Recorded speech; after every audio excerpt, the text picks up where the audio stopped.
YouTube. This is Sister T, And Sister Ebony. Sister Lydia. and welcome again to The Rock. So, before we start talking about our topic, we will be sharing this again. I will no longer be going by Sister Zion. I will be going back to Sister T, or Sister Tanisha, but for short, Sister T.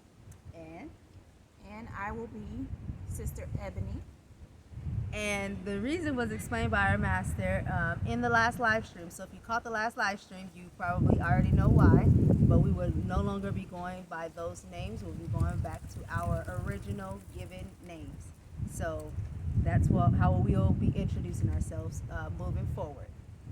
So the topic today that we will be discussing, we'll start off with a reading. This is Psalms 66, verse 14 and 13. I will go into thy house with burnt offerings. I will pay thee my vows, which my lips have uttered and my mouth have spoken when I was in trouble. Okay? Just give us a moment. Okay, we'll also be reading from Ecclesiastes chapter 4, chapter 5, verse 4. And it says, When thou vowest a vow unto Yah, defer not to pay it, for he have no pleasure in fools. Pay that which thou hast vowed. Better is it that thou shouldest not vow than that thou shouldest vow and not pay. Suffer not thy mouth to cause thy flesh to sin, neither say thou before the angel that it was an error. Wherefore should Yah be angry at thy voice and destroy the work of thy hands? Okay, so with those verses, you can see in the word where Yah is telling you, or the prophets in the Bible are telling you, that keeping your word, keeping your vows are important. And it can be a great detriment to yourself and to others if you do not keep your vows. And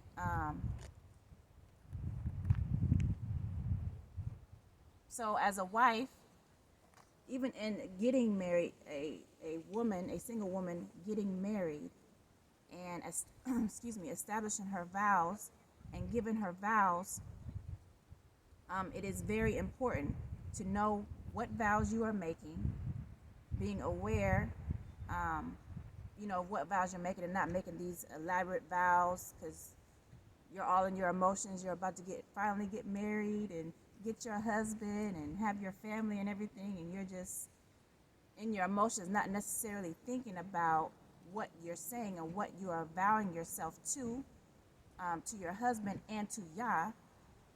You're not thinking about it, and you're making these elaborate vows for yourself, and you get married and something happens. You get in your emotions, and all of a sudden you don't remember what you do something. You don't remember what your vows are. You don't remember what you say. You don't remember what you gave your word to. And so we just wanted to bring this to you today,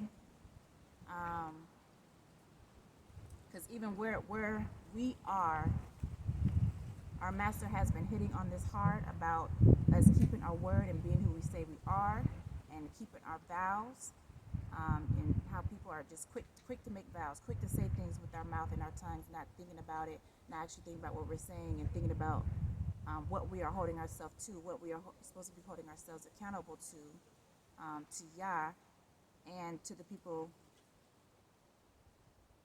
or whatever we give our word to. So as women, us being in our emotions, we're one quick to make vows, quick to say sweet things, or in our emotions, oh, we'll do this, we'll do that, and not actually keeping it when it comes time for for us to bring that or pay that vow. No, hold those Um, vows. Make sure we're speaking. So, in that as well, um, this video has to do a lot with keeping, your word as well, because it's not these vows, and then it's just giving your word, just even on the simplest things. And one of the reasons that I know our master has hit on, and it has been proven, that a lot of women, a lot of people actually have not been proven in those areas. You have not been tested or been known to keep your word to begin with, or been known or tested to be able to overcome a situation, or you haven't been tried in different situations. So a lot of times those things are not considered before marriage. And if you're already in marriage and you're having those things, a lot of times you're failing for the same reasons, and you still have the same habits and mindsets that it's just gonna come one day. Sometimes it's religion. Religion has taught us as well that if we have a problem, we're going to be able to keep our word just because we have Jesus. And Jesus is going to help us to keep our word. Or we're going to pray, and then magically he's going to come down, and we just going to start keeping our word one day. But we have no practical knowledge on how to keep our word. We're not honest with ourselves. We never really examined ourselves. We never really examined why we don't keep our word. We never told ourselves the truth, that because we have a lot of excuses and reasons, and we never challenged ourselves to overcome whatever it is that hinders us from keeping our word, nor have we educated ourselves on how much damage we can do to ourselves and others when you do not keep your word, and the value in that, like in the value it is in keeping your word. Nor have we been educated on how much it's going to affect our lives moving forward, or our families' lives moving forward, or your relationship with Yah for men, but your relationship with your husband for a woman. You're just not taught and trained that. So we'll be quick to say, I'll do this, but we never ask ourselves, well, how am I going to do this? Or I'll be this. And Yeah, and don't think about what we're actually saying and what we're actually holding ourselves accountable to be. Such as just a simple thing: if you're a single woman and you're wanting to get married to your husband, I will be your wife. Well, do you even know what the definition or what a wife is? do you know the difference between getting married versus actually being a helpmeet? Yes. Because it's different. Like, this world has taught us, people are getting married left and right. Getting married, getting a relationship, don't like what's going on, can easily divorce, get remarried, but that's not how y'all intended. Y'all intended for us as women to have one husband, to be married to that one husband, not just because we got our feelings hurt, we're ready to leave and go on to the next husband. That's not how y'all intended for us to be. And just giving our word on being a wife. If we say that we're going to be a wife and tell our husband that we want to be their wife, their helpmeet, are you being that helpmeet? Are you helping meet his needs? Are you giving him peace? Or are you giving him an attitude every time he tells you to do something, or every time he tries to correct you? Being that he's the head and he has the authority to correct you, and he sees stuff in you that you may not see, that he's trying to help you, are you giving him attitude? Are you giving him grief? Are you are you not having order in your home with the children, or just keeping the home in order, period? So just those things on, if you knew what being a wife was and what you were vowing yourself to, are you keeping that? And if you don't know what it is, or if you're still single and you don't know what it is, then you need to make the effort to research and know what a wife is, if that's what you want to be, and make sure that you can fulfill that vow and keep your word? I would say, how many of us have either said this ourselves or heard others say, yeah, if you will do this, this, and this for me, we'll say, if you will send me a husband, a man, I will do this, this, this, and this. I will submit. I will be on top of things. I will stop doing whatever it is you might be doing. And then, send you a man. He sends you a righteous covering. And what do you do after that? Did you line up? Did you honor those words that you said? Or just simply, I'm in trouble. If you save me from myself or whatever it is, I will stop doing picking up rocks, example, and throwing them at this woman's house or this man's house. But yet, Yah will save us. He will give us what we say. We request from him, and we forsake the words that we have spoken. We may even say it to our husbands. Well, okay, if you just give me another chance, I will stop doing this or acting in this kind of manner, having this kind of attitude. I will stop. I will turn from it and stop.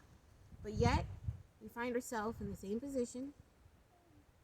Our husbands, our masters give us grace, just like Yah does for them, gives us grace. Here comes a test to prove it. And then and the test comes and we fail horribly. How many times does that happen? So then what does that say in regards to our words, the vows that we make to that husband, to that family? What does it say? Can they trust us then after that? Do they believe, or do they just kind of get waxed over like, all right, yeah, okay, no problem. And we're like, well, what's wrong? Why are you acting like that towards me? Is it a possibility that they no longer have trust in you because you can't keep your word? And let's go to the law to know that this is not just scripture or just it's saying this as a I'm just telling you as a suggestion that this is actually law, that we keep our vows and the things that we say, so we can start realizing what we're saying. And this is law, and we say we love the law and want to keep it, but maybe the scriptures will help back it up more. Numbers chapter 30, starting at verse 2. If a man vow a vow unto Yahweh, or swear an oath to bind his soul with a bond, he shall not break his word. He shall do according to all that proceedeth out of his mouth. And that's the short version. And since we're talking to sisters, we know if you read Numbers 30 and you read further, it will go into explain how a woman's vow is dealt with. You know, the short version is, if a woman vows a vow and she is single, she is to keep everything that come out of her mouth. If she vows a vow, she is in her father's home, and when he hears it, he is able to break her vow. But if he does not hear it, she is supposed to keep that vow. And if you are a married woman, your husband have the right to break your vow on the day that he hears it. And if you vow and it's not heard on the or he holds his peace on the day he hear it, you are to honor that vow, everything you said. And the thing about it is, there's different ways that that verse have been looked at. One is if the husband chooses not to break your vow, and you are not even proven that you can keep that vow, you're going to have a broken vow that's directly to Yah that you're going to have to pay for. And he said he doesn't delight in fools. So sometimes we know when we're not keeping our word, the Bible has already told us what we are. We're fools. So that's one way to examine whether we're foolish or not, and how to and we know exactly what to attack if we want to overcome and change that. We have to now recognize I'm a foolish woman. And as a foolish woman, I cannot build my house. As Proverbs 14:1 talks about, a wise woman build her house, a foolish one pluck it down with her hands. Well, if you're not keeping your word, the Bible told us that we're foolish, according to Ecclesiastes. And if you're a fool, how can you say, I am building my house? You're not. You're likely tearing it down. And this video, the thing about it is, it's talking to single women, it's talking to married women, it's talking to all women, it's talking to the women who are speaking, who are before you right now speaking, opening their mouth. Because a lot of times, I don't think, or I know from at least myself, we don't always put all these together, or you don't see the connection more immediately. But even just in connecting that, we have not always kept our word. Even to this day. There's something, because you think of it like some things lightly, like, oh, if you forgot to keep your word or something, you think, oh, I'll just take care of that tomorrow, or oh, there'll be another day to handle it, or that's just a small thing. But small things lead to big things, and no matter how small or how great, there's an expectation, and so we're not meeting that expectation. The Bible is calling us fools, and he said he don't delight in fools, and that also tells us the type of job we are doing in our master's home. That tells us about what we are doing. So this is just also a reminder. This is law. This is something that we should be living by. And if we're not living by this, then it's time that we really, truly examine ourselves and see, where is this error? Where is this stumbling block? Where is this, what is the situation? What is it that we are doing? And why are we not upholding these vows? And seek out how to reestablish our vows, seek out how to reestablish and fix what is broken through repentance and recompense, and through actually just following through with what you say, with being who you say you are, with being honest with yourself. Yeah. I will follow that up with Ecclesiasticus 4:29. Be not hasty in thy tongue, and in thy deeds slack and remiss. That's all it's saying to us is, hey, don't open your mouth so quickly and say, I will do this, I will do that, whatever it is, and then not do it. And forget it. You're like, oh shoot, and act like it's no big deal. Because it's a real big deal. People won't find you trustworthy. They can't trust in you and have peace with you if you're so quick to open your mouth and not keep that word and take care of whatever it is that you say you will do. And I'll leave, before we end this video, I'll say this through experience, something that I'm learning the hard way, or that a lot maybe be learning the hard way, is once you learn to not keep your word, it's really hard to start keeping it again, to not forget again, to not put off again, because you develop that habits, and habits don't die so easy. And also, if you notice, whenever it's something bad, it's real easy to make an error, and it's real easy to make a mistake. It is not that easy to fix what you have broken. It is not. It takes twice, 3 times, 4 times the work, the effort, the diligence to rebuild something, and it's almost effortless. No effort to break it. To break it, it just take a moment. It's a glimpse. It's like this, and something can be broken or start to be torn down. But building it up takes 3, 4 or 5 times the effort just to mend that, just to build it. Because once trust is broken, once someone can't rely on you, when you first start being reliable or putting that effort and putting that time, you now have to be tested. And they're not going to be so easy to necessarily trust that. They'll see it, like, I wonder how long this lasts. And that's really a hard place to be in with your own husband or master. So you want to be able to be trustworthy. And if you already broken trust, you want to fix it as soon as possible. I hope this video was edifying. I hope this edified y'all. I hope this edifies us. Yes. I hope this helps somebody I pray that we are examining ourselves. Passover's coming. I pray you all have a blessed Passover and that you consider our words and that we consider our own words as well. Bless you, sisters, again. Thank you for tuning in with us. Yes. Shalom. Shalom.